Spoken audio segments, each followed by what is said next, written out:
Hi అండి, నమస్తే. ఈరోజు వీడియోలో మామిడికాయ పప్పు చాలా ఈజీగా టేస్టీగా ఎలా ప్రిపేర్ చేసుకోవాలో చూపిస్తున్నాను. ముందుగా స్టవ్ ఆన్ చేసి చిన్న కడాయి పెట్టి దానిలో 1 కప్పు కందిపప్పు వేసుకుని దోరగా ఫ్రై చేసుకోవాలి.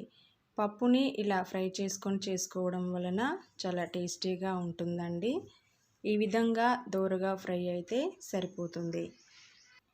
ఇలా ఫ్రై చేసుకున్న కందిపప్పుని చిన్న కుక్కర్లో వేసి 2-3 సార్లు వాటర్తో నీట్గా వాష్ చేసుకోవాలి.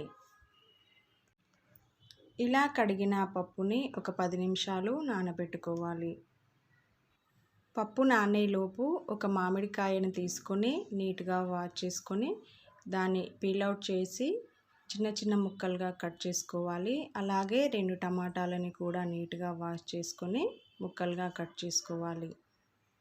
మీరు కూడా ఈసారి మామిడికాయ పప్పుని ట్రై చేసేటప్పుడు నేను చెప్పే ఈ ప్రాసెస్లో ఒకసారి చేసి చూడండి. మీకు చాలా బాగా నచ్చుతుంది.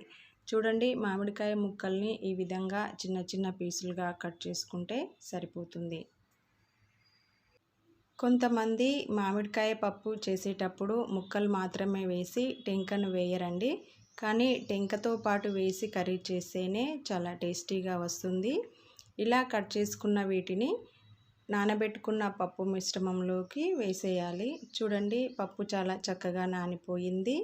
ఈ ముక్కల్ని వేసిన తర్వాత పప్పు త్వరగా ఉడకడానికి కొంచెం ఆయిల్ వేసుకోవాలి. ఆయిల్ వేయడం వలన పప్పు కూడా పొంగదండి.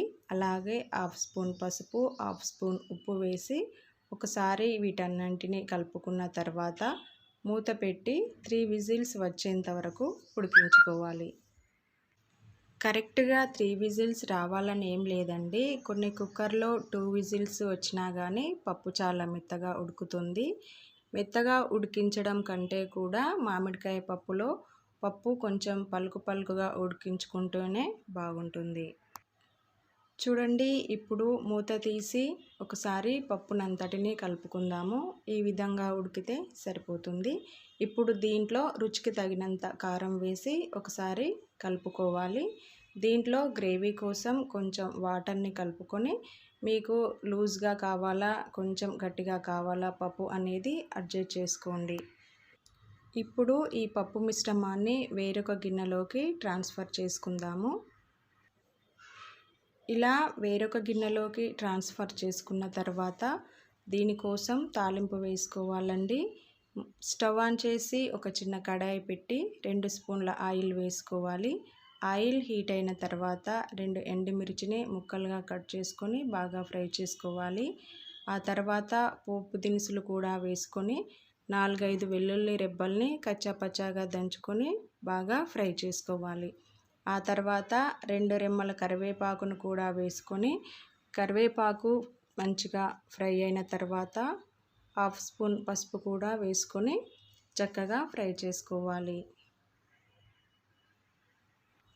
చూడండి, పోపు చాలా చక్కగా వేగిపోయింది. ఎప్పుడైనా సరే పప్పులోకి పోపు పెట్టేటప్పుడు ఎండుమిర్చి అనేది బాగా ఫ్రై చేసుకోవాలండి. అప్పుడే టేస్ట్ బాగుంటుంది. ఇలా రెడీ అయిన పోపు మిశ్రమాన్ని మామిడికాయ పప్పులోకి ట్రాన్స్ఫర్ చేసుకొని వీటన్నింటినీ చక్కగా కలుపుకోవాలి. చివరగా కొత్తిమీరతో గార్నిష్ చేస్తే ఎంతో టేస్టీగా సింపుల్గా ఉండే మామిడికాయ పప్పు రెడీ అయిపోయిందండి. ఇంతేనండి. ఈ వీడియో కనుక మీకు నచ్చినట్లయితే ప్లీజ్ లైక్ చేయండి, షేర్ చేయండి, కామెంట్ చేయండి. అలాగే మన రాణి చెఫ్ ఛానల్ని సబ్స్క్రైబ్ చేసుకోండి. Thanks for watching.